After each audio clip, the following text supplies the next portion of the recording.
Okay, well, whoop, it is working.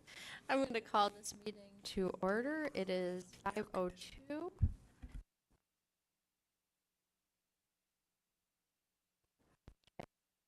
We don't have many, so I will not do going in and out. Okay.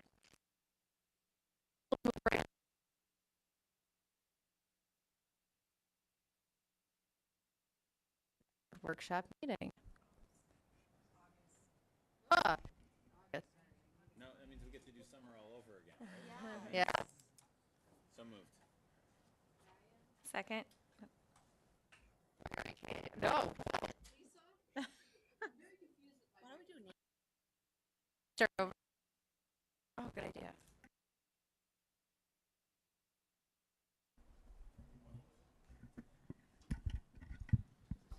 Yay.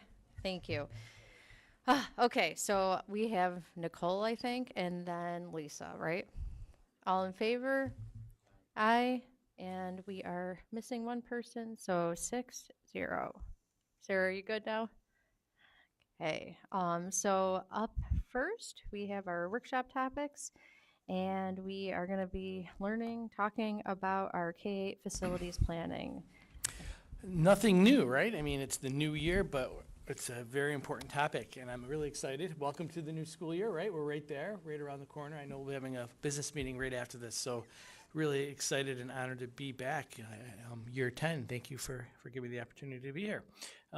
Facilities planning is on the forefront of our minds, and we're going to be talking about what that looks like this past summer and how it fits into an overall process. Now, there is no immediate action. We're in sort of like a listening stance, if you will, and I think Dr. White was at the July 24th meeting. Erica, were you there as well? Mm-hmm. And Jan, were you there? No, that was from the last time, right? So we had about 30 individuals come together on July 24th to talk about K-8 facilities, and we're going to give you an overview. And this was the purpose of the team that we've assembled, that we'll be having multiple conversations with this group of educators and our team from the Bella and campus. And we also have some other partners here who might help and provide some information, some answers to questions you have here. But the purpose of the K-8 facilities team, we wanted our school members to understand this capital improvement process. Things just don't happen, right? There's a thorough process, and we wanted to immerse them in that so they have a comprehensive understanding of how we come to projects. We're going to be reviewing and analyzing the existing building condition survey with this group of educators. Again, each building had representatives, and they were looking at documents pertaining to our buildings, and the building condition survey is a document that the state requires us to have, and every 5 years we are required to renew our building condition survey. So it has everything from useful life items that have reached their maximum capacity or their lifespan to wants and needs and interests from school members. We want to hear feedback from the users, and I think that's something that we're really proud of. Those board members who were there, Yeah. we hope that there was opportunities for people to really express this is how it's used. This is what your list might say, but this is how it translates in our real life, and we'll be talking about that. But there's also a fiscal component to this, and Mr. Stevens will be, as we go through the next several weeks, we're not doing that today, but there's going to be a fiscal component that I think everybody needs to understand, so we have an awareness, and I know some board members might have some questions about the fiscal implications of what we're looking at. So that will be part of this conversation, but not the actual numbers yet. And I'll talk to you about that in a little bit.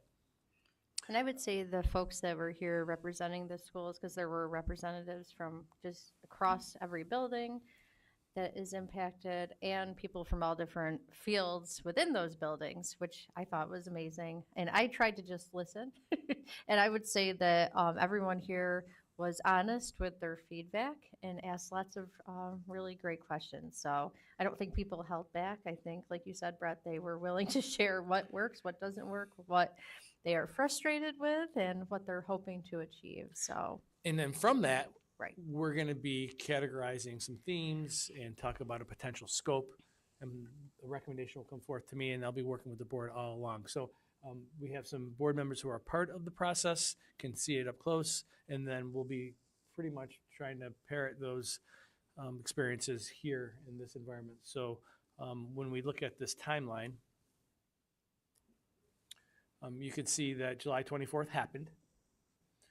August 20th is today. We're giving you sort of a replica of what we experienced.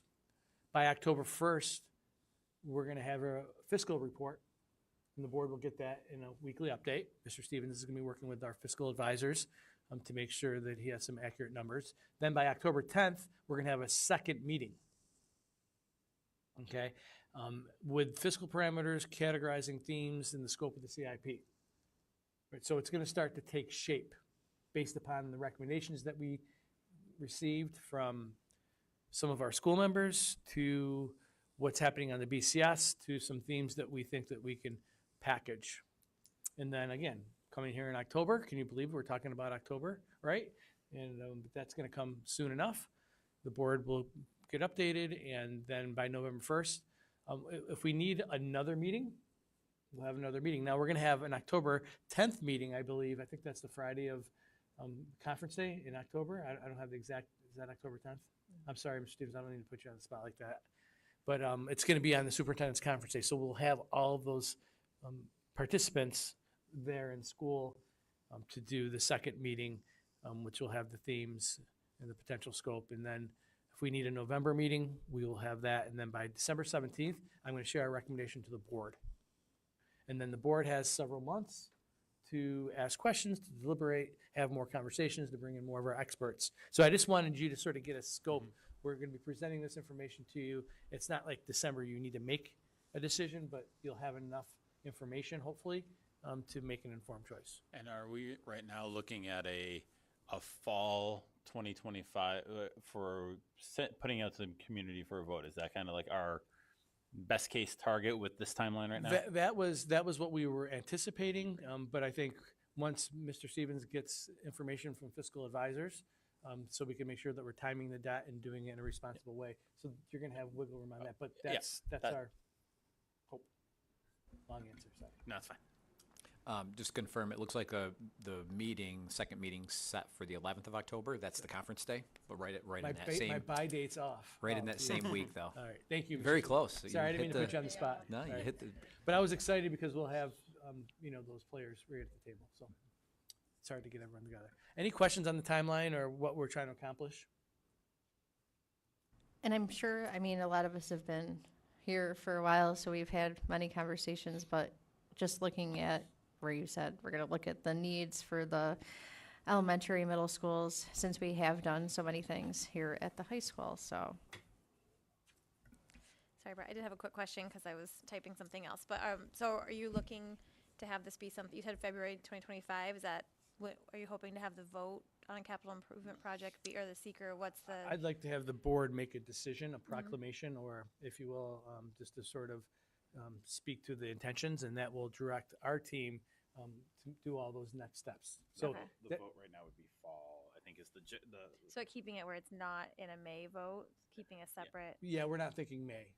yeah. That's for yeah, we're thinking about the board will have to make a decision on is it early fall or mid fall or late fall. So but those are some of the things that we're going to be deliberating on based upon Mr. Stevens' analysis of the fiscals.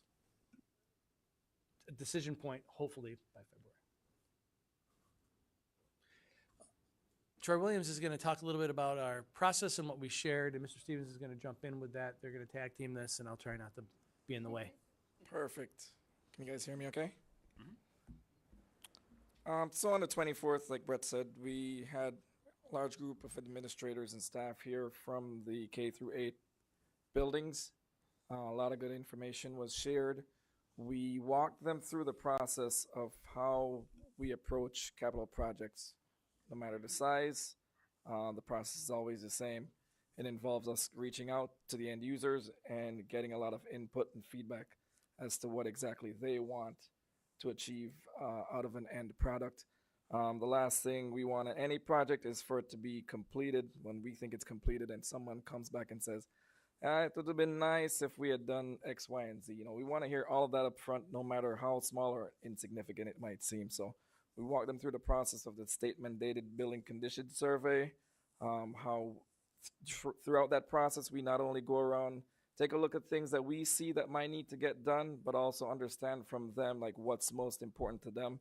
And that's where we have those stakeholder meetings. Sorry, let me just flip through here.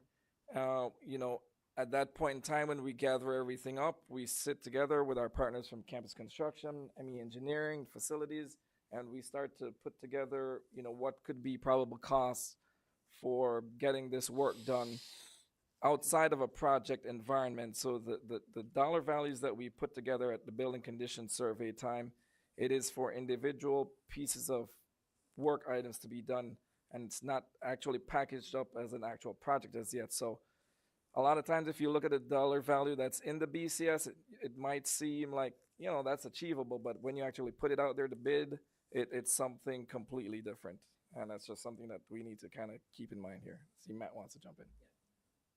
Just to add and clarify that piece of it, they're individual line items, but any work in we'll say a classroom, for example, may warrant additional things to happen in that classroom when you're tearing it apart and doing it. Makes sense from an efficiency standpoint, cost effectiveness, to do more work in that space than just the one line item that might be on the building condition survey. So I just wanted to add that piece. I'll give a very specific example. We do this all the time.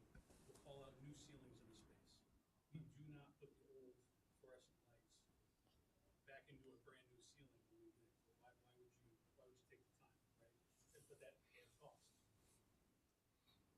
Absolutely. Thanks, Matt. So, That's the simplest one. so as we go through some of the things that were requested, they might seem like easy things, like no brainer, like why wouldn't you go do that? But there's a thought process behind the entire thing. You never want to say spend good money against bad and having to tear something out down the road. So that goes into the financial feasibility and the fiscal responsibility of the district, and us trying to make sure that we're good stewards of the resources that we have, and whatever we do, it's for the longevity of it all. Just like, you know, the terrazzo that we put in the hallway, that's supposed to last a very long while.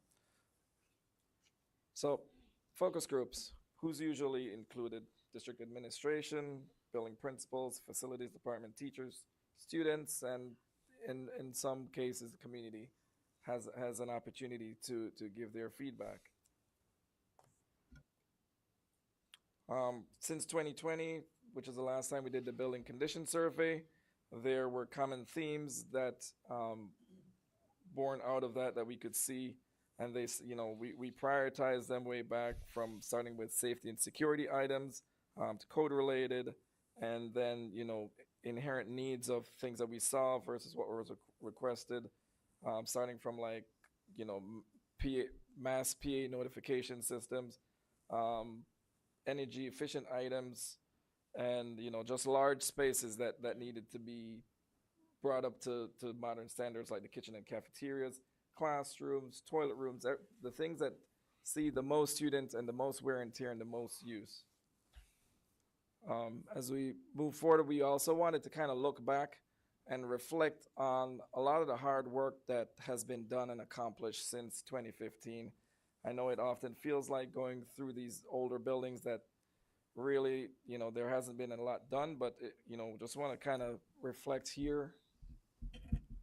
I call this my Taylor Swift slide, right? Because like this is like we have been really receptive, and the board has. Sorry, thanks for giving. It's my life, my wife. Right? But this is like our point of the board has really been conscientious of through the years to do its best to get as many buildings involved as possible. So. I just didn't want to underplay that. We did share that, and I think I might have even said that to the group, so I'm not like speaking out of turn. Right? No. And I think it's easy to forget when little projects are done in buildings. So I know when we were here meeting with folks, it was a great reminder of, oh yeah, we had that, you know, either many years ago or more recently. So But the main takeaways from the previous projects were making the buildings themselves whole, secure, taking care of the roofing work, taking care of the building envelope, the windows, making sure that we don't have things deteriorating to a point where we're creating more work for ourselves. getting the infrastructure all set for future developments, like getting all the boilers replaced, and you know, Not really a fun and exciting project, but necessary. there were some bright spots, I'd say. But a good reminder that they were done. And in some cases, with the work that took place, we'll say at the elementaries, for instance, there was a lot of site work. If we remember back Northside, Dudley, Jefferson Ave, a lot of site work. And site work is classified at the state level as utilizing up an incidental cost allowance, not a construction cost allowance. So that was maximized and over. So you need 5 years beyond commissioner approval to free back that aid money.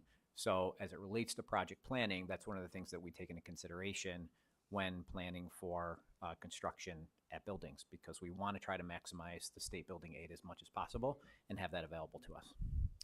Yep. We also got the secured vestibules done, some main office refreshes, so a lot of good bright spots there for sure. So, where do we start? Alphabetically, if you're in my brain.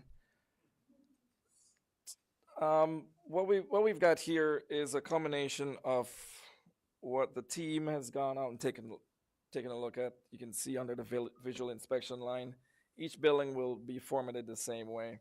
They're visual inspection items that we've categorized starting from the site all the way working into the building and then getting into the guts of it all with the HVAC, electrical, plumbing. And there are consistent themes throughout all the buildings. They're all pretty much right around the same age. They were all constructed the same way. So a lot of them inherently have the same problems and the same things that need to be brought up to speed. Along with that, you have the requested items where the administrators and staff, they use the buildings, they understand them, they know what needs to be done in order to support what they do on a day-to-day basis, right? And is that just, I'm sorry, Troy, real quick, the requested stuff, I remember from previous presentations on this, that was, you were asked to like basically shoot the moon. Like if you, like, was it everything you want, ask for it? Just so when we see that they're like, ask for it. Ask absolutely. And there were some good benchmarks for them to be able to look at over the years. You know, they saw the work that was planned and that was executed here at the high school. So they started to get a better idea of what the possibilities are and how to gear the kids coming up through the ranks, you know, what they would be able to experience here at the high school. So they wanted them to start to get a bit of that in the elementary and middle So when schools I as was well. introducing this whole process, I was talking to the group that was a critical must-have. We need you to feel comfortable making us feel uncomfortable. You need to be able to give us feedback so then we could juxtapose it against the BCS. So we weren't afraid of getting that. And again, I keep looking to, I don't, if MC was here, no, Yeah. Erica was here, that again, so the board could attest to that. Yep, piece. absolutely. So on the left-hand side of the sheet, like I said, that was from the BCS, visual inspection items, what we heard back then in 2020, requested items. On the right-hand side, on the photos of each building slide, you'll see is from what was requested at the K-8 workshops. And this is drilling down to another level of end users that are in these rooms day to day and the things that really, you know, prevent them potentially from really getting done what they would want to get done. So, you know, there are some site utility issues that you know, they might see could do with some improvement. Then there are the interior spaces, starting with the classrooms, and it might go from not enough outlets to the ceiling tile could be replaced, or the lights aren't really conducive to learning. Sometimes we would love to turn them down or maybe change the temperature, the color of the light or something, so it's like a warmer color in there. To the pegboards on the wall, to the cracked tile, the floor is chipped, the windows seem a little drafty. At a certain point in the year, it might get really hot inside the room. So that goes to the air conditioning, which will be a common theme throughout the rest of the buildings here. Also, the toilet rooms have seen better days in a lot of cases. So you'll see on the slides there are some text here that's colored blue. Those are the ones that overlap with what we thought we heard way back in 2020 to what we're hearing now. So those are some of the items from Brooks Hill. And those are some of the spaces that we're talking about. I'm sure you guys have all seen them. Kitchen cafeteria could use some love. they're kept very I know clean. that picture does not make the cafeteria look very flattering. It's sad. I've seen worse, but Yeah. when you compare it to the high school, yes. Could be better, for sure. Same goes for the classrooms. I think, I don't know if they still sell that pink. I was just gonna say, who thought? Yeah. Although But, I had a but that pink was the bathroom. rage back then, right?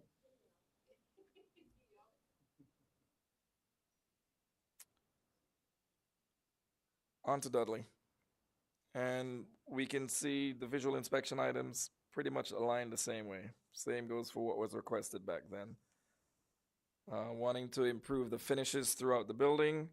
The cubbies in the hallway, a sticking point between Northside and Dudley. Drinking fountains are another common theme. And then you'll see on the K-8 workshop, this is actually all the lists from the K-8 workshop. Those are summarized as well. There are other things, and like I said, they didn't hold back, and we asked them not to. So all summarized: classroom upgrades, lighting upgrades, door upgrades, safety and security improvement, toilet room reconstructions being requested, and yes, air conditioning. So you can kind of see the existing conditions of the hallways with the cubbies, the rubber flooring. If you look at that toilet room in the bottom left-hand corner, that is a toilet room in the classroom that no longer meets accessibility requirements for ADA. It's so tiny that, we had to really angle ourselves to be able to get a photo in there. And then that's the lighting conditions inside the classroom. And then just, old casework, old floor tile, and over the years of technology changing, just surface mounted wiring on the walls and remnants from all the changes. Jefferson Avenue, kind of the same thing. Classrooms, cafeteria renovations, much needed. That's a hot requested item there, given the location of the cafetorium in JA. They would love to see some improvements there to kind of bring some of the fun stuff, bring some of the light, bring some of the activity of that space, make it more dynamic and multifaceted there. There's also some window replacement, dimmable lights, and yes, air conditioning. So you see we transition from pink and we kind of go yellow here with the tile from back then.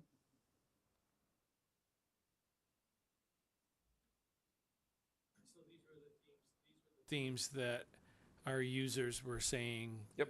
The big ideas that we're picking up. They amongst all the buildings, one of the themes was, let's get some improvements in the large spaces where we can have students gather. If we can't, air conditioning in all the classrooms would be great. All right, and we'll talk about what that might look like. Right, and I think when you gave some of the costs, Yeah, the folks were shocked, which Exactly.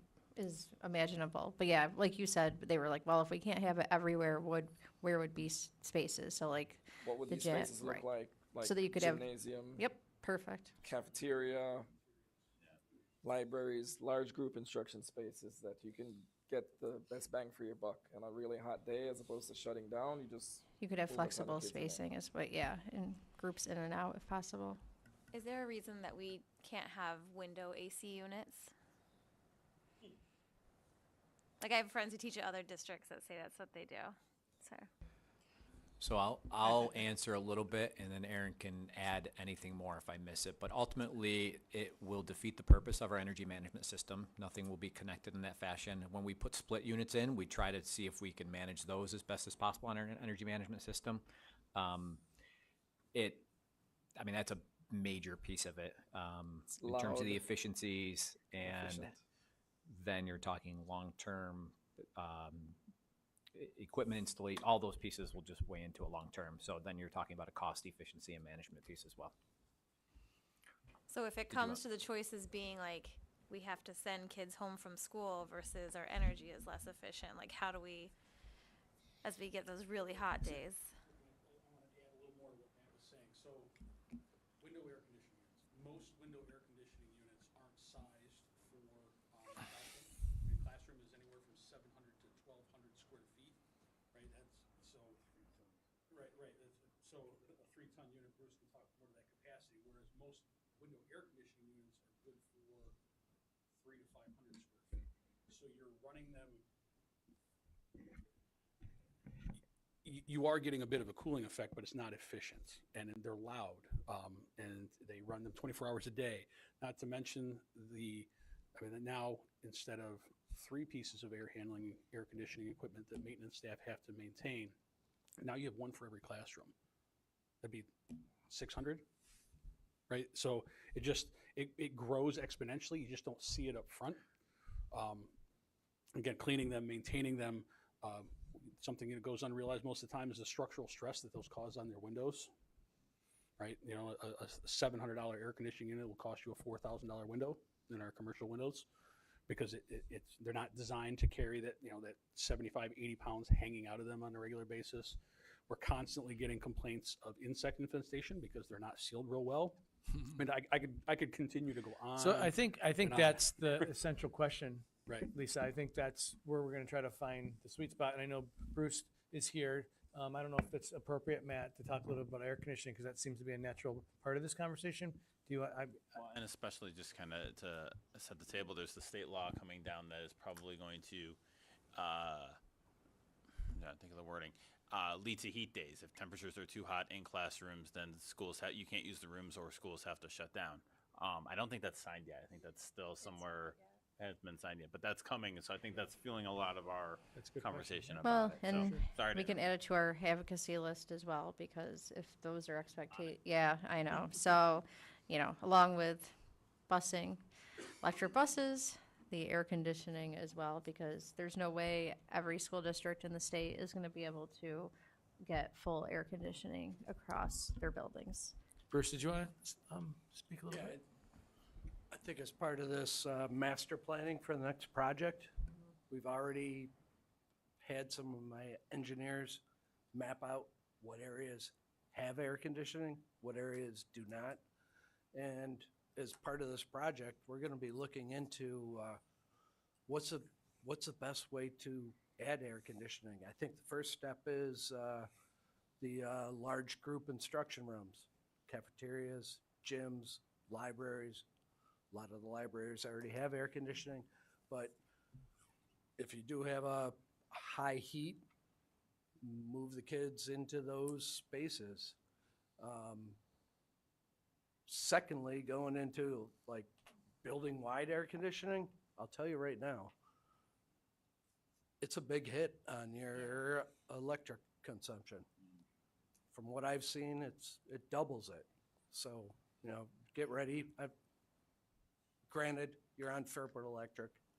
It's really cheap. Air conditioning and electric buses. I was just going to Yeah. say, will Very it be able to cheap. handle it? I know. I was gonna ask that, yeah. But as part of this master planning for the next project, we will be looking into that for you. And I think as far as the master planning too, of making sure whatever spaces we're doing, that if it's hot, we're not having to close school all the time. So like that we have adequate space that can be climate controlled so that we're keeping kids in school. So I think there's definitely going to be, the board's going to have their voice in that, right? And there's going to be a sweet spot where the board's going to have to make a decision. So we're going to give you that information. To what extent we're able to maybe do a combination thereof of what you were speaking to, that's going to be your decision point. So that's what we're talking about. We're going to get through it, get the data. Bruce, I interrupted you. Did you want to say something more? No, I think, would the board agree that priority one is the large group areas? We don't want to I jump think- too far ahead of that. Yeah, I think Let's maybe just- like let's- some principles-based discussion, right? Where if we're gonna spend money on projects, we wanted to improve learning, and we wanted, if we're gonna spend money in air conditioning, we certainly wanted to keep the schools open on hot days, and make sure that that's what we're doing. And then I think that'll help us prioritize, you But know? and with that, given our commitment as a board and a district to sustainability, air conditioning is, I love my air conditioning, but it is not, Yeah. So balancing that out and in a way, making our full building systems as efficient and as possible. But again, that's what these are for. These discussions are That's for. exactly right. And I think we'll know more, especially when we look at the fiscal components and then try to compare it to where some of these mesh points might be. Matt, did you want to say something? Yeah, I was just going to say at the end of the day for the district as we balance things, it comes down to prioritization, whether it's a general fund budget prioritization or a capital project prioritization, because as we work through those fiscal pieces and we have more information, we then have to decide what's the threshold of a project long term, what's the threshold that the general fund can bear long term, and as we move through those pieces. So it's just understanding those different impacts and balance as we move forward. Yeah, exactly. Brett, lastly, I would say every building is going to be quite different based on what's there now, what have you already invested in replacing. So it's not going to be a one solution for every school across the board. Yeah, and I think that's the attitude we have to have is we could ignore cost and just line everything up and say, this is going to have the most impact, and so this is what we should prioritize. But then when we look at it, we have to look at, is that going to create additional cost by doing it this way? If we do it a different way, can we be more efficient? Can we take advantage of more aid? And I think that'll be where the shuffling comes in and we decide. The board will have a menu. It just won't be one choice. So I think you will have decision points, and I think that's why we're doing this, because we're taking this information in, including the sustainability contradiction.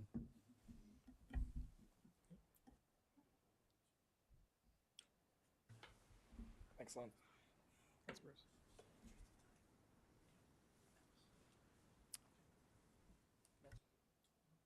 So the north side, similar to Dudley, classroom, cubbies, flooring replacement, toilet rooms, and yes, some more air conditioning. Troy, I was trying to remember where the flush valves were, and this was the one where they were saying the kids were having trouble flushing the toilets. No. Right? I agree. It's- So Yep, I've had the same problem at home. I just could never remember what building it was. There it is. Just out of curiosity, at Northside, do they want I think this was under Dudley too, do they want the cubbies in the classrooms? They want to connect the dots. Correct. Yeah. Yep. That's a priority. That's always been a priority. So I'm sure that's a scenario that we're going to try to address, and that will be part of the conversation. Absolutely.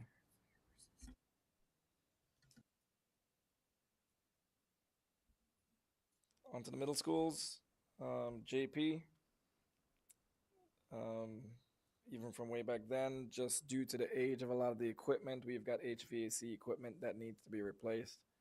The design team has taken the charge, or been given the charge as well. Generally, whatever large spaces that we're renovating or reconstructing, we are looking at the potential for air conditioning being a part of it. The high school is a good example of that. A lot of time it's just where it makes the most sense. So we've been cognizant of the requests coming down the line, and we've been steadily trying to chip away at it. So we've got toilet rooms there, like the gang toilet rooms as we call them. Those are in pretty rough shape there at JP. So what would classroom doors. replace a gang bathroom? Would it be individual stalls that people can go into, or would it be just replacing it in the same structure? So when we did the high school here, we had gang toilet rooms. They weren't ADA accessible at the time. So when we go back in, we've got to take the wall down in between them. We've got to make them accessible. Oftentimes what that results in is a reduction in fixture count. Here at the high school, we took the opportunity to also convert some of them to single-user toilet rooms as well. So it will be dependent in each building how they want to see that configuration happen. And I think, when we go through that user group process. and Nicole, I think when we were originally a while ago talking about that the big vote. That was lots of fun. We had talked about having those options in the elementary schools and where it would figure in terms of we'd lose space, but could there be an additional, one single use bathroom? So, I mean, that just opens up space for gender neutral bathrooms so Yeah. that it can be used by anybody. yep. So- And I know that we had talked about that and looked at it when we were talking originally. So I'm sure moving forward, it would be in the plans. and Previous looked boards at. had similar priorities, and Yeah. I think this team's cued in, and that's the benefit of having a relationship with our Absolutely. architects. So, thank you. Here at JP, classrooms, the technology wing got a good facelift, and now the facts and art rooms are really showing their age. And Just want to point out the amazing auditorium we have at JP for those of you that are at Martha Brown. And when I went there, why I was like, oh my gosh, this is beautiful. That would be the stage at JP in the cafeteria. We do not have the amazingness at Martha Brown. Thereby, that's why we need Minerva DeLand still. So, Yep. Exactly. Sorry, had to put my 2 cents in there. Yep. So it's It was like a kid in a candy store. Martha Brown is super nice. Yes, I was shocked when I first went there. Had I not, yeah, because I hadn't been there before. So I will stop talking. so kitchen, cafeteria, and the stage. And yes, maybe we can get rid of those fans and get some AC in there.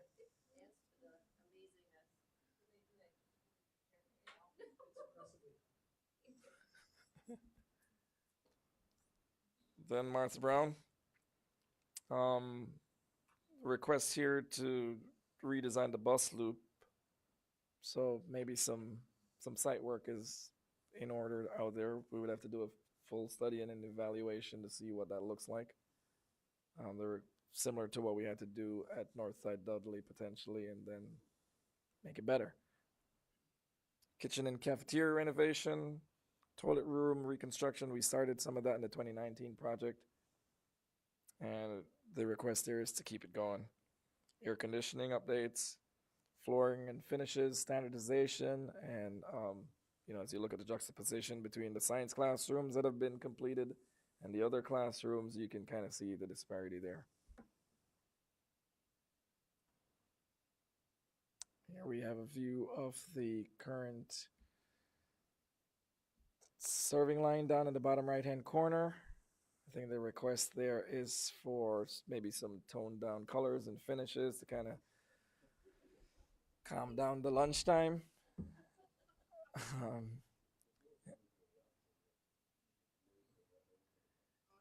And the toilet rooms, I believe that is teal.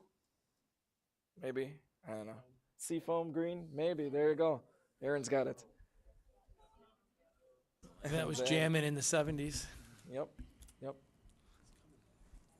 It does. And then we just have some other large group instructional spaces that could potentially be updated as well. So, the next components to this, we're going to try to understand and prioritize the scope of the building condition survey, right? And with that, I think there's a very important question that I know that Dr. Moritz is interested in. Chomping at the bit to ask it. No, I'm just curious because I remember, Erica, you said this about the air conditioning conversation that you guys had at the meeting, and I know this has been helpful in the past. So if Brett or Matt can just say, like, if we took all of those, like the wish lists that are on the slide that Troy just presented, take everything, how much would that cost? With the acknowledgement that we're not doing all of it, but I think it's useful. How much would it cost to do With split units or? everything we wanted, knowing, and again, with the caveat that the work that there's always added stuff for more challenging. Yeah, so from a K-8 basis, just the K-8 facilities themselves, it's over $200 million just all in to do the visual inspection items and requested items. And that is utilizing the 2020 BCS, not adding on any additional things that have come up since then.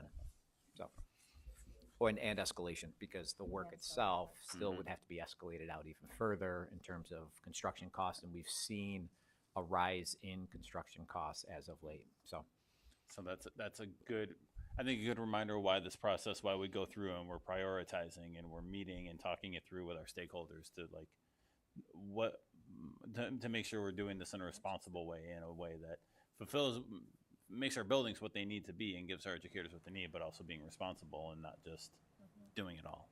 And hopefully they're picking up on that because they do know. They were being responsible actually, like, oh, we can't do the whole building. I was like, no, let's just see where this lies. So I think hopefully they appreciate it. The 200 million, is that not considering any state aid? Yeah, it's not considering state aid, That's but I just would if tell we you were to that write somebody to write a a large, check. I would tell you a large portion of that will be exceeding any cost allowances. So that 200 million would not be aided at our aid rate. It would exceed cost allowance, and then you'd end up dollar for dollar down the road on that piece with no aid. So principal and interest on the construction cost, incidental cost, without aid over a 15-year period. And that's why it needs to be like a scalpel and not a sledgehammer with this stuff, because as we dive in, we're going to see that certain things have really good impact, good value. Sometimes you have to spend to save later on. And so that's why we need to kind of take a careful look at all of this. The facilities team will continue to help shape this. We'll continue to communicate with the board. The board will have opportunities to continue to have their voice in the process. We'll give a menu so we can make the best decision, or the board has the right information for the best decision, I should say. Thank you. Any other questions? Yeah, are there other questions? Thanks. Thank you. Thanks, Troy. And everyone else, Matt.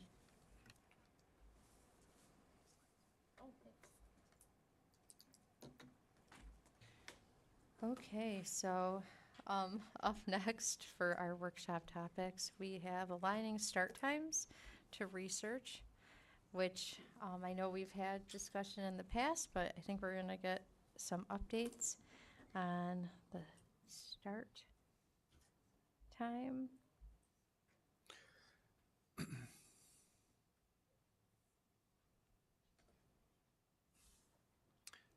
Time study, one of our pillars or rocks, or I don't know what we're calling them, but we'll settle in on something. This is, again, a very exciting opportunity to make some decisions that we feel will be beneficial. I know the board feels will be beneficial for our students, and I think board members were interested in making sure that we get this information out. This is the actual framework we are studying. There's three main tiers here. You'll see Dudley, Northside, Brooks Hill on tier 1 with a start time of 7:45 and an end time of 2:05 with a length of day of 6:20. Nothing's changing as far as their length of day, but when they go to school, again, start at 7:45 and end at 2:05, and we'll talk about the implications of that. Communities, then you have JA, JP, and Martha Brown on the second tier. Okay, and you'll see those times highlighted, JA starting at 8:25 to 2:45. Again, aligned with 6 hours and 20 minutes. Then you have JP and Martha Brown, 8:30 to 3:15. Again, you see that extra half hour, and you'll see that reflected at 3:15 to 6:40. 8:30 to 3:15 with a 6 hour and 45 minute length of day. And then you have Fairport High School, again, a 9/12 grade Fairport High School. Again, this we're looking at 2026-27 from 9 a.m. to 3:45. This accomplishes the start time goals. It's aligned to research. It's well after the 8:30 mark.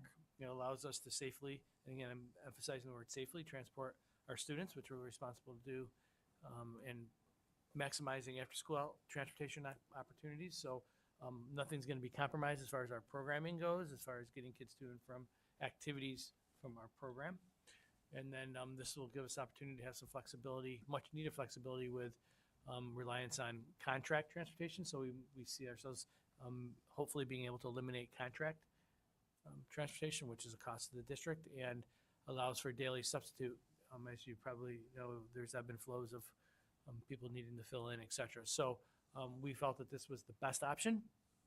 And I think we'll continue to talk about this. And as we move along, if we have to refine this, we'll communicate it. But this is what we're going with. Any questions?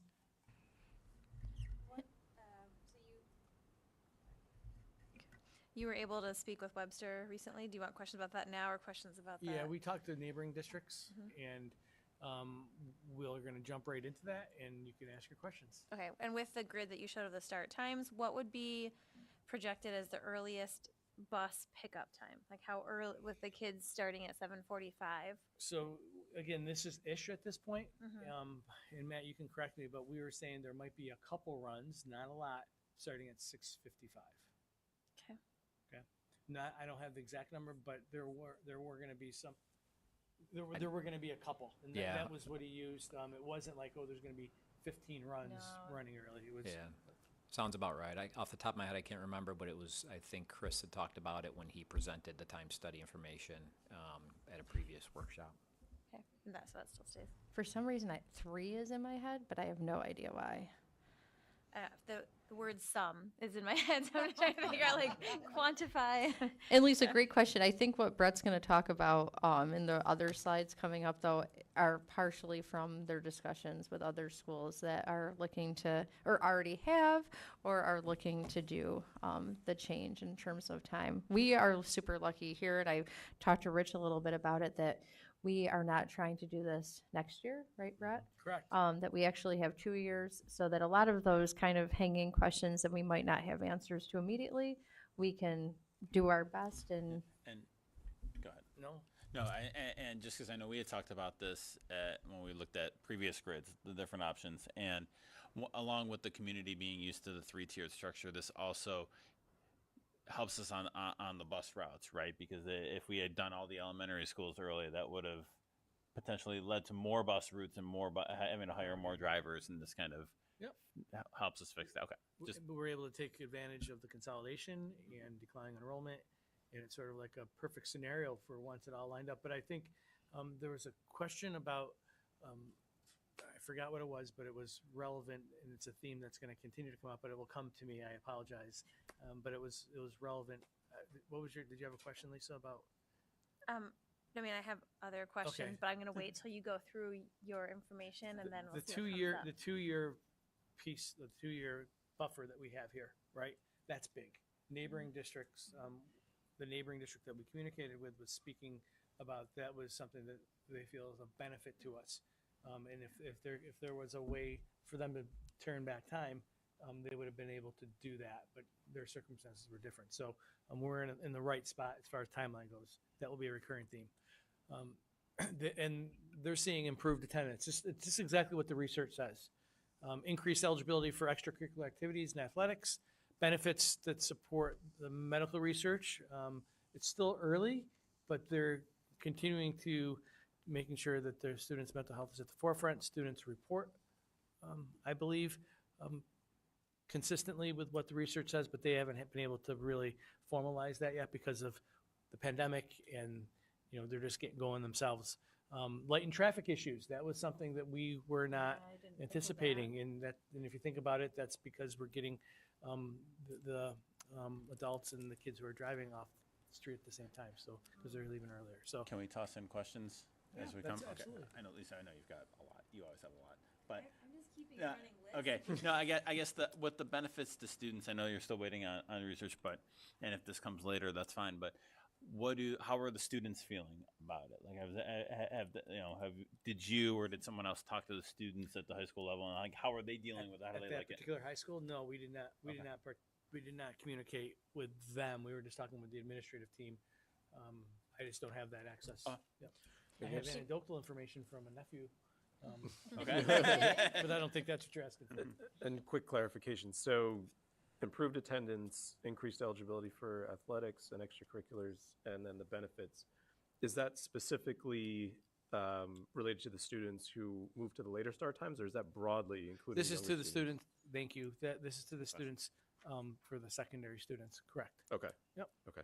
And, that's where most of the research has been. Right. So, And can you, like, quantify or explain benefits to students? Like, what's benefits, it's the social emotional components, it's the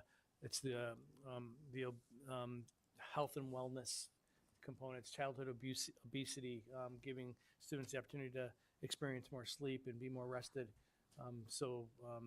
So like, have they seen measurable differences in They it, or is haven't- it kind of like they I felt the think vibe I think change? I think they're watching it. They don't have Okay. the anecdotal data yet because it's too soon. Now they survey their students every year, and the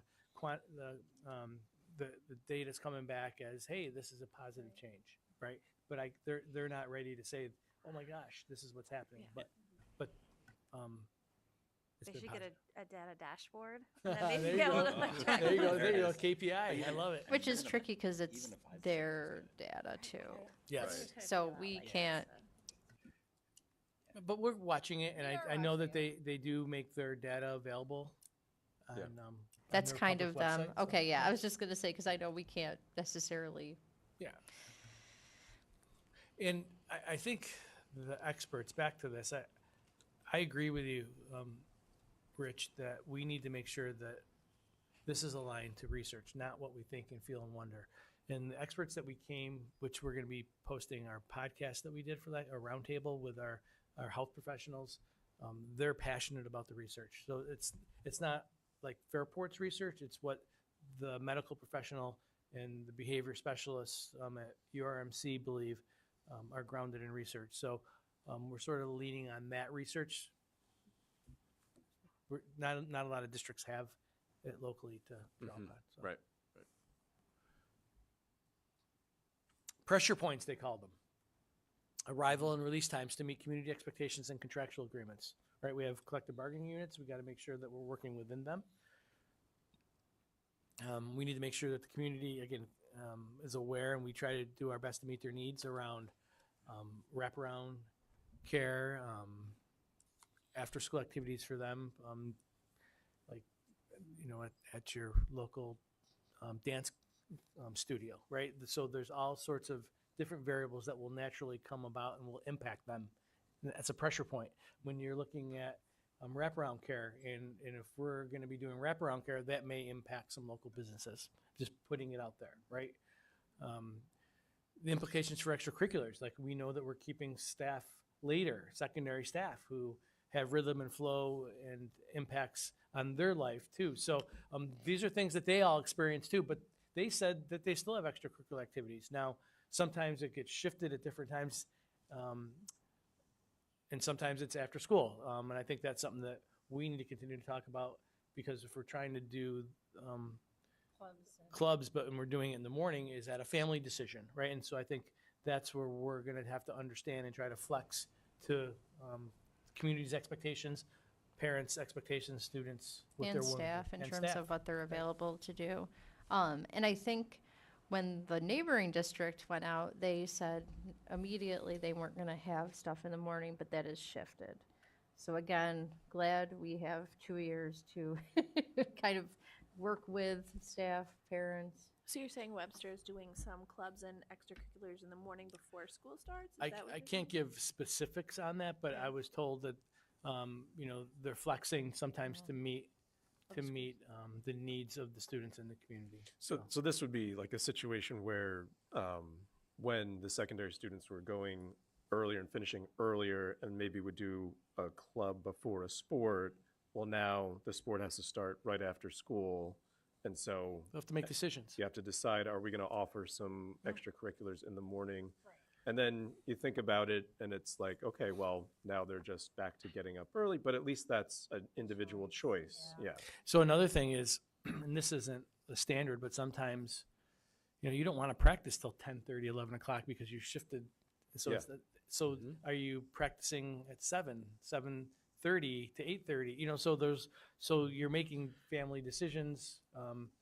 Yeah, and I think, I know it's hard to understand what the trends are going to be, but ideally, there's some alignment, because when you think about sports, like how are you going to do sports if everyone's starting and finishing school at different times? So hopefully, there's some type of consensus that we're in the ballpark, right? Yeah, we're going to want to manage it and support. Yeah. Be flexible. Community and staff need for wraparound care. Not a question to answer now, just to be thinking about where, if we did do like neighboring districts and start doing some clubs before school, would we be able to provide busing for that? Like right now, we have late buses. after clubs, so would we be able to provide early buses, or would be too stretched then? So That's like a question that we're down gonna, the road. yes, I mean, but Yes, that's the but just question, putting it out right? there, yeah. But then that becomes a whole access thing, right? Because Exactly. So those are pieces that we're gonna be grappling with. Yeah, and for what it's worth, my kids have done a before school activity throughout high school, and it isn't the same as having math as the first thing you do True. in the day. Like they kind of go That into is school a little more awake when they do something that they Yes. are excited about in the morning, and then they go to class. So, this is a little different. That's a fair point. Yeah. So just I do love this other districts I know. We're slowly catching on. framing of it as pressure points.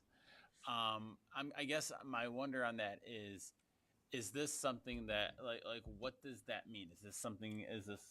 Is this just how they're framing issues that they've had? Is this like Awareness. something they're Yeah. working through? Okay. These are just awareness points, and none of it is insurmountable, and all of it is just, boy, if I had a crystal ball and can do it all over again, maybe I'd be, 2 steps ahead of Yeah. this issue or that issue, right? So these were pressure points that they found during the transition, not so much pressure points that they're still feeling now and haven't been able to Correct. Thanks. They're like very comfortable with where they are at this point. Yeah, I know, which is good news. The wraparound care, I think, is a very important conversation, right? This was a top concern of our community, and that's why it really resonated with us when we were having conversations. And we talked about before and after school considerations and the nuances, and this was probably a majority of our time trying to understand how they operationalize that. And it was an independent operation, and they had an independent cost center. So it wasn't the same cost center, and Mr. Stevens will talk about that in a little bit. Independent staffing, including facilitators and clerical. When we talk about facilitators, we have 2 daycare managers, if you will, and they're experts, and they're running that leg of our organization in a completely separate cost center, right? And Mr. Stevens will talk about that.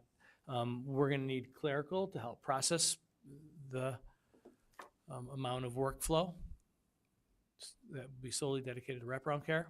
Again, facilitators, full-time staff to develop and implement all PD for site managers and to be part of things that pop up, because we're saying we're going to need 2, because what happens when you're spread out, you just don't have the luxury of saying there's going to be an issue in one spot. Usually they're saying there's this issue in this spot and then there's an issue in that spot. So you sort of divide and conquer it and make it manageable.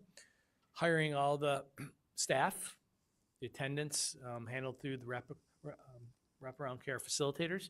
Yes, there might be some opportunities for some of our staff to take advantage of that if they're interested, and some high school kids to do some sort of work as well if they're interested. But it's all play-based, which I know we're excited about, because that's right up our alley. Here, the ratios are highlighted.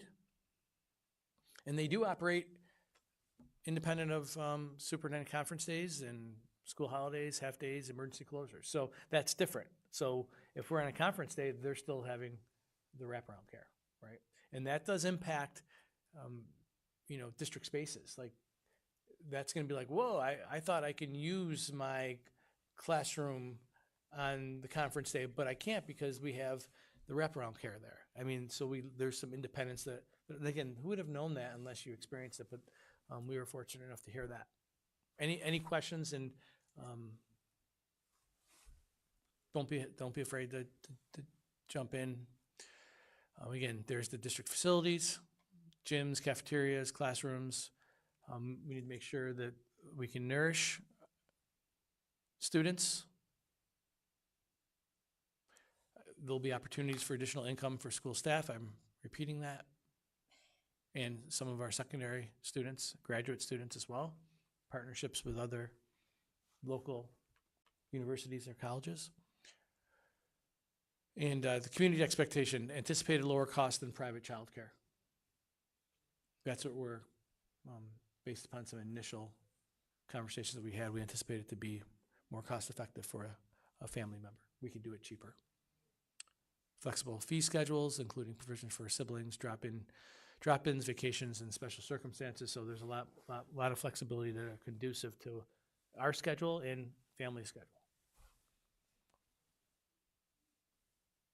Mr. Stevens is going to continue to talk about the financial implications because I think this is what the board needs to contemplate. Thank you, Mr. Provenzano. So this just kind of highlights many of the different pieces in terms of financial implications. So overall program itself, like Brett mentioned, operates on its own, booked, recorded, similar to, for example, the school lunch fund, right? It's a self-sustaining program that's funded essentially by fees, tuition, in terms of the revenue that pays for all of the expenses that are related to the program. So here you see program facilitators, as Brett mentioned, 2 there, and really the key piece in talking with neighboring district is bringing those individuals on much further in advance to develop the program itself, to hire all the different staff members. I think during our conversation, they talked about having 7 to 10 full-time staff members, but then also the part-time staff, I think, ranged to over 100 part-time staff working across all of the different buildings that they had. And those are all managed and hired and reviewed by the program facilitators as a whole. And then they know all the different requirements and pieces to the daycare programming that exists. Can I ask a question? So currently we have the Y does some after school care, right? And then we also have like a different relationship with our UPK providers where they're community organizations, even though they're using our building. So how would this arrangement compare to that?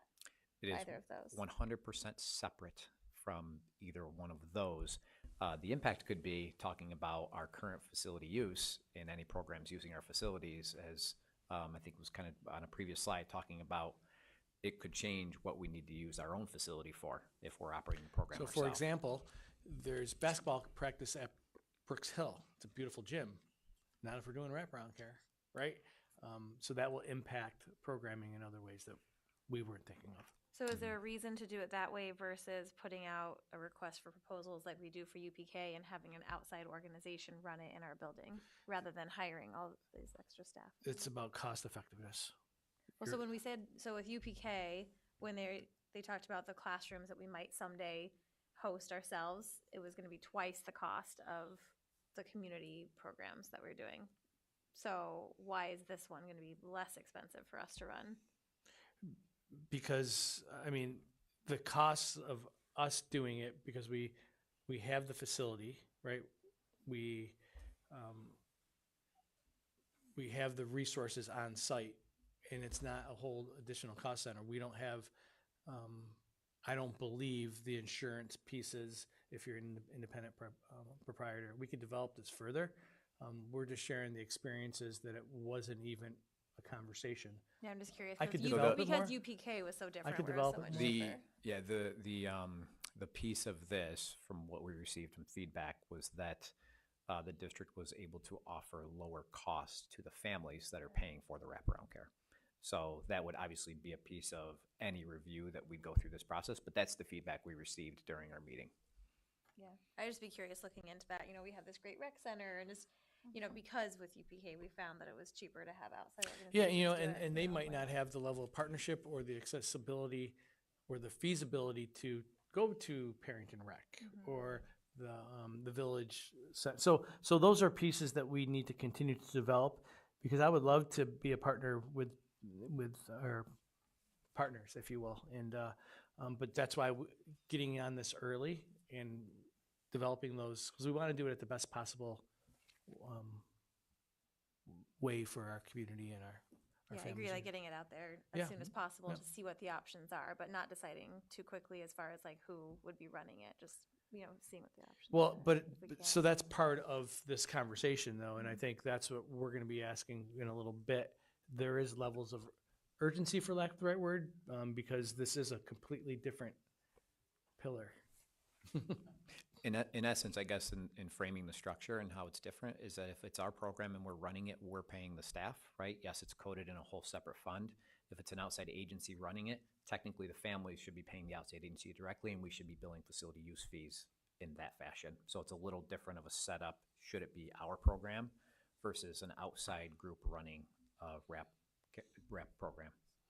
We're not going to So charge ourselves. that'd be more of a facility use process and then the billing would be directly from families to the contract agency. So we wouldn't be paying a contract agency ourselves. Whereas if we're running the program, it's our program and our staffing and our different pieces. So that's where I see the differences in that. That way we're not having to collect fees ourselves to pay a contract payment. Right. And I think it was also outside, there's not as much flexibility for the cost. We're not for profit. A lot of agencies are for profit. So their cost would probably be, in some cases, it has been significantly more than what we could offer families. So I guess it's looking at what, and then, the feedback we got from families, they want it to be affordable. So we have to look at that too. Yeah, I guess I would just be curious to at least ask those organizations, like, this is the number that we're looking at. What would you be able, like, is there some kind of better So option? that you're I able to agree with you. offer? That's why the due Yeah. diligence piece needs to be, like, anything that we bring forth will be the best for our community. And there right? might be options to partner in different ways too, right? So like, there might be an organization that does something great with physical education, or, there might be a way to do that in addition or in place of it. So, yeah, lots of things to Verification, right? I mean, everything you've said makes a lot of sense, why we would expect that to be the case, but, diligence to just verify, of course. I appreciate that, and I don't know if you're done with the slide, but that brings me to the next slide. I Because wasn't done, but I. oh, I'm can sorry, continue. Mr. Because they're way ahead. They're way ahead of us. They want to get to the punchline. But anyways, go for it. I'll skim I the rest for you. apologize. How's No, that? No. but this speaks to the. I feel like the note at the bottom is super important. These are just too, all the so- different pieces. So I guess I'll kind of just put all together. It really is a whole separate piece, right? The different fees, the facility use fees, a neighboring district as they go through the process, eventually getting it to represent like a facility use fee. So essentially maintaining and keeping that program sustainable overall so that the district themselves isn't having to pay a portion of that. In the beginning, important to know that it would carry a deficit in the beginning, and we would have to have conversations with our auditors so we could reflect that until the program does make enough money to reimburse itself. So just to know that. So it'd be essentially general fund fronting cash for a couple of years until it becomes sustainable overall. So I guess that's that note at the bottom in terms of becoming self-sufficient. I appreciate Yeah. Rich and Lisa's thoughts about, let's just make sure that as we develop this, we can, show the spreadsheet on why we're choosing what we're choosing. So I would also say that these are the next steps. We're going to be requesting facilitators, right? And that's a decision point for the board, right? And it's not a decision point for tonight, but we're recommending, based upon how we understand and the amount of time and based upon what we learned, is this is a must. Like, this can't be something that I give to Mr. Stevens to do, even though he'd gladly do it, he loves children. And it wouldn't be another thing that I give another, this is a child care. It's a totally different certification. It's a totally different level of expertise. And I know I'm talking to child care experts here. So we're looking to get, I know, we talked about, we're looking to, as we move along, especially as we go through the budget process, because we have to, budget for it initially, to put some upfront costs to get a level of commitment and understanding of what the board expects. And then continue to learn from neighboring districts and look for potential grants and funding opportunities and financial assistance. And I think that we put in, it's time sensitive, even though there's 2 years out, but hiring somebody to start developing programs and start hiring and asking all sorts of good questions on what's the most affordable way to do it. There needs to be efforts behind that.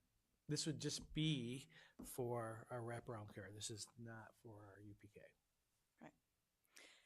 Do you have a sense, and again, like, this is just I would not expect you to actually know the number or percentage, but like, is there a sense of like what percentage of our elementary families currently use like after-school programming like the Y? I don't know the answer to that Yeah, question. and I don't mean to put you on the spot. I'm just wondering, like, is there a forecast of, oh, we're going to be doubling the need for wraparound care? Are we going to be tripling the need? So we know that we'll be increasing the need based upon the survey that we gave. Yes. Right? I don't have the exact number. I No. do Okay. anticipate, and Mr. Stevens is hoping, don't say it, but I'm going to say it like, a third of our community, might take advantage of this, if not a little bit more. Yeah. Based upon what they said. Yeah. They were saying 28, 32%. It's gone up each year. Mhm. The more comfortable they get with it. Gotcha. Oh, like families, like, Families who oh, take advantage this of is it. really a great Yeah. program. We- At we- first, I thought I would change my work schedule, but now We were- maybe, We were talking to administrators who drop their kids off at it because it Okay. works out wonderfully. Picks them Well, up, drop them off, pick them up. Yeah. okay. I know one of the pluses, and I was talking about other states, so I have siblings in other states and I work in other states. This is pretty typical in many places where the elementary schools do start earlier, and then there is some sort of wrap care after. And oftentimes it is aligned with the school. More fun, of course, but there are opportunities for the students to do journaling, like we had some stuff in the slides, maybe get some extra assistance, do homework, things that they may not necessarily have to do so much of when they get home. So I know just from personal stories I've heard from people, it means when they get home from work with their kids, they're able to do more family stuff, which can be nice as well. So, yeah. And I'm sure every single situation is a little different, but. Lisa, were you gonna say something?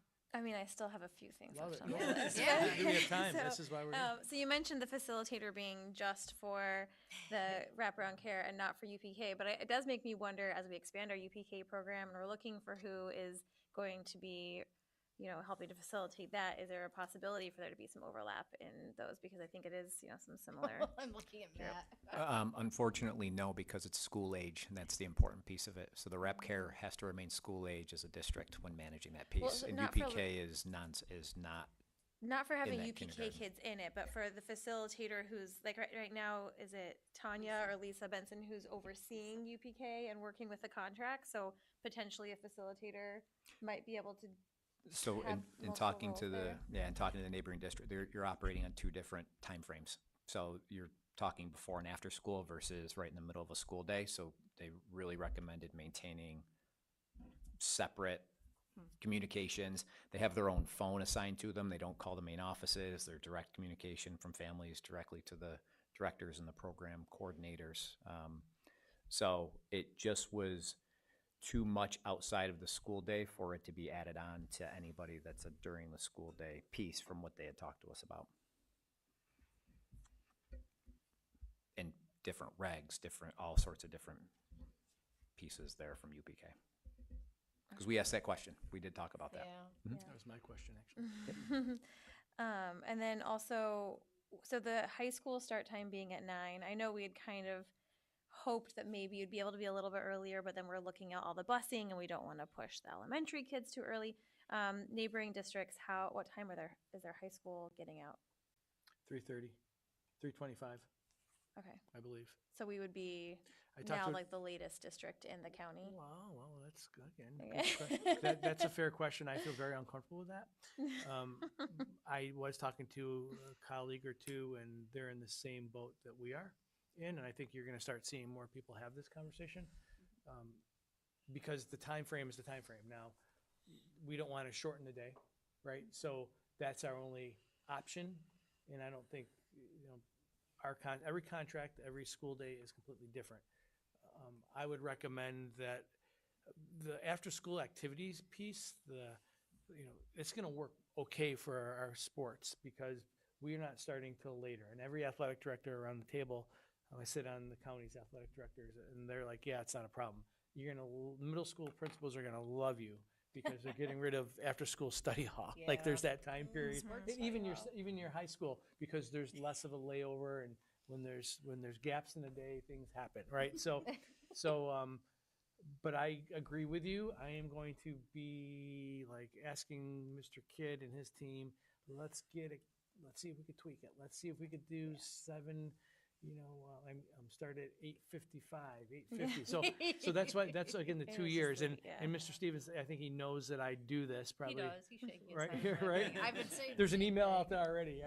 Yeah, the answer is by shifting that time, you right now only have a half hour between the end of the day for the middle schools and the high school. So shifting that now gives 25 minutes, which will impacts the busing piece. That's just where I'm still going to ask this. that's Yeah. just where that piece you, you got is me. impacted. I won't Yeah. say, any other than more that there could be impacts to that Yeah. piece. Yeah. There's that, it's like the 99 cents, like there's something about the 8:55. That Right. seems, Well, and I the think, 9 o'clock just seems like that much, I mean, it's great. and for no pun intended, but like when the rubber hits the road, as far as the actual bus routes, sometimes, you have with the high school, you have all of these kids sign up to use the bus who don't actually use the bus. So if the bus routes end up in fact not taking quite as long, or, as we kind of figure that out. But. Right. That's all stuff like that'll be part of the process as we figure this out if we Yep. move ahead. And curious, and I think we touched on this a little bit, but any feedback from other districts, and just this is from the context of someone who was at the Little League field until about 9 p.m. for 2 weeks straight in the spring. Our youngest learners, when they have after-school sports, when they get busy, when there's concerts, when they're in Little League playoff games, and any feedback from community members in the other district about getting enough sleep for those youngest learners? So I asked that question, I believe, with our panelists and experts, and the research is solely focused on secondary because there's a belief that you can support and manage an elementary school-age child and hold them to a time frame more than you can an adolescent, right? Well, Now, I might you're, agree you're with right. that. But you're right. There are some families who this could be, and that's what our partner said. There's going to be some families that this is just not the right decision for them, right? And I think we need to come to grips because of what you just said. One of our board members has said that their children are up at 6 o'clock anyways, right? And then someone else said, well, Not mine, but right? yeah. Someone else said, I can't get them out of bed until, so I mean, it's going to be that. I think there's like if your child needs 12 hours of sleep and their bus is picking them up at 7 a.m., then like they're going to bed at 6 p.m. So. But yeah, It's not going to be perfect for I wish we had everybody, enough but- bus drivers to do Yeah. the 2 phases. That's really what it comes down Yeah, to. you'd so. love to see just a shrunken schedule where we make the high school a little earlier and the younger learners a little bit later, but, I just want to reiterate, this is the culmination. I saw a lot of this from the community, right? Being a member of the community, not being on the board, but I understand that this is the culmination of looking at what does our community want as far as maintaining the busing that we have now? What does the state require? And just the realities of bus drivers and how many can we get? And I've said this before, but one thing that I do like about this is that the youngest learners who are affected by this now will also get the benefits later. So there's some good symmetry there for someone coming in from the beginning. So, just kind of more of a big picture thought. And I know the details are important. And that's why we have these discussions. And I know, Brett, you and your team are on it. I think back to one of our meetings in the spring when the students, I believe it was a Girl Scout troop came, and they were all high school students, and they spoke about the start times and how they would benefit and how that benefiting the start times. And I think about them a lot because I think about, similar to the track and how powerful it was when the track students came and talked about it. And especially when they're not going to benefit from the track, but they know it's going to benefit them in the future. And keeping that student voice in mind, just again, kind of like, the many conversations we've had about our projects, the compelling why, like remembering why are we doing this? And it's not just, yes, the research yields it out, but that research is those kids and those kids who are going to benefit from it, and kids who are going to be healthier and, just making their lives better. I think that's just a compelling thing to remember as we work through these pressure points. And it's going to be tough on families. It's going to be tough on, this is a major change on top of another major change that we're doing at the same time. But you know, keeping in mind the benefits that they bring, I think is just a kind of an important grounding thing for us. And hopefully, Thank you. the high school teachers will see more positive students arriving as well. I mean, if they're in better spirits, hopefully the staff at the high school will get some of that love as well. But change is hard for sure. What is the feedback that we've gotten from staff on the change? I can re-share that feedback. I'd be happy to put that out there. We did a survey, and it was all over the board, right? And understandably, not in any subjective manner. It was, we're affecting people's rhythm and pace, their systems. But there's also a lot of people who are saying, right on, it's about time. I know I was on that committee, or we've been talking about this. So, but at the same time, we do know that it will impact the rhythm of pace of our staff. And you have some elementary teachers saying, yeah, this is going to be great. And then you have some secondary staff saying, this is going to totally impact us. And there's childcare responsibilities that now we have to manage. So we know that it's a real impact. Which again, I'm glad we have 2 years. It's not something we're springing on people like. I could try to find that data. I think that I saw it come through. I was just curious if there was any like updated information or anything. But What like, about from I saw the other initial districts? survey Like, data.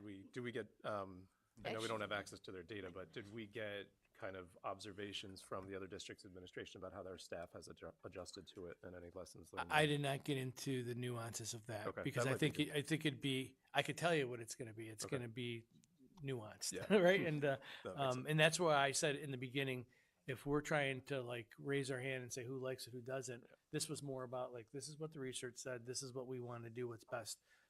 And I didn't want to get into like a straw poll because for good reasons, people have passions behind it.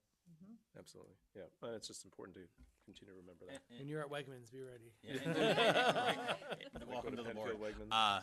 And also just making sure, and I know the district is very good about doing this, making sure that we're partners with the FEA, with all the bargaining units, all the employees. So we think about the teachers, we think about them, but it's the custodians, it's the paras, it's the admin staff, it's everybody who's affected by this. And I know, That's the goal. preaching to the choir because that's how you make them sing. But No, that's, that's- making sure that that's part of Appreciate the that. conversations and all the stakeholders at least feel heard and have a chance to express that. Thank you. You're staring at me. That's my whole list. No. I know. It is. It is. And again, Yes. these are great reflection points. And as She's we move watching me along, strike through all of them, I think. There'll be more. But Yes, and there will be more Thank you. discussions, of course. thanks for listening, and we'll talk more. Okay, so which brings us to, I need a motion to enter into executive session to Wait, just. wait, sorry. One quick thing. I don't want to drag this out because we're early and we're never early. But kind of just to establish it, what are our next steps as a board with this? So we had this meeting with the other district and we had this conversation today. What's next for us? Like, so what can the public, what can teachers, I think we people in need the to district, what can they expect from us in terms of what's next? So we're not, instead of just talking about this, what's next in actual action items? I will put together a timeline with our president, board president. Sorry, Erica. Yes, 2 hours. 2 hours. Sorry, and we will then continue to share updates. But I will recommend this to be a continued conversation until we come to a decision point. And I think the board needs to make some sort of resolution as well. Yeah. And I would recommend that resolution to occur as soon as you feel comfortable. So I don't mean to put it back on you, but it also is dependent on my mind, respectively, on what we requested tonight. And that's the resolution that's saying we This one. direct the superintendent of schools to blah, blah, blah, start times. Correct. Yep. Whatever language. Yep. As soon as you feel comfortable. Well, like with the whatever language, just I'm curious, like, are there, like, is that something where we just say change the start times? Or is it we put some stipulations, like, as long as it's no earlier than X, no later than Y, like, Can do one on that, but. So I provided a framework for you, Uh-huh. right? And I've given you my recommendations on what I think we need to do to lift us, and if it was totally contrary to what I shared, then, hopefully we could come to some sort of an agreement and understanding. But the goal is that you continue to reflect on the information I shared. We continue to have public conversations about it until you're ready to make and feel comfortable to make a resolution on it. If there's information that changes, I feel like I shared a ceiling of things that we need, or a floor, I should say, some basics, and devil in those details. I think it is easier to say, like, we're going to do a resolution early on if it's broad, like, we're going to change start times, versus if you're asking us to commit to the specific grid you showed us, which it sounds like you're not, but just No, I wanting to think it- clarify, like, I never what commit. information we need to decide on Yes. before voting a resolution, yeah. Empower the superintendent to. Yeah. It would be overarching, That- but yeah. also with continued conversations about, expectations and the goals, for sure. As you were. Yeah, more to come. Don't you Yeah, worry. So I'll put together a time with Erica, and then we'll date. Is that okay? Okay, so now I'll go back. So I need a motion to enter into executive session to discuss matters pertaining to the job performance evaluation of an employee. So moved? Lisa, Second. Rich, all in favor? Aye. 6-0. If you're viewing from home, I'm sure there's tons of people watching. We will be stepping out. We will reconvene the session, then to adjourn, and then we will be starting our business meeting at 7 p.m. So I would recommend taking a break if you're, watching us, and then coming back at 7 p.m. Thanks.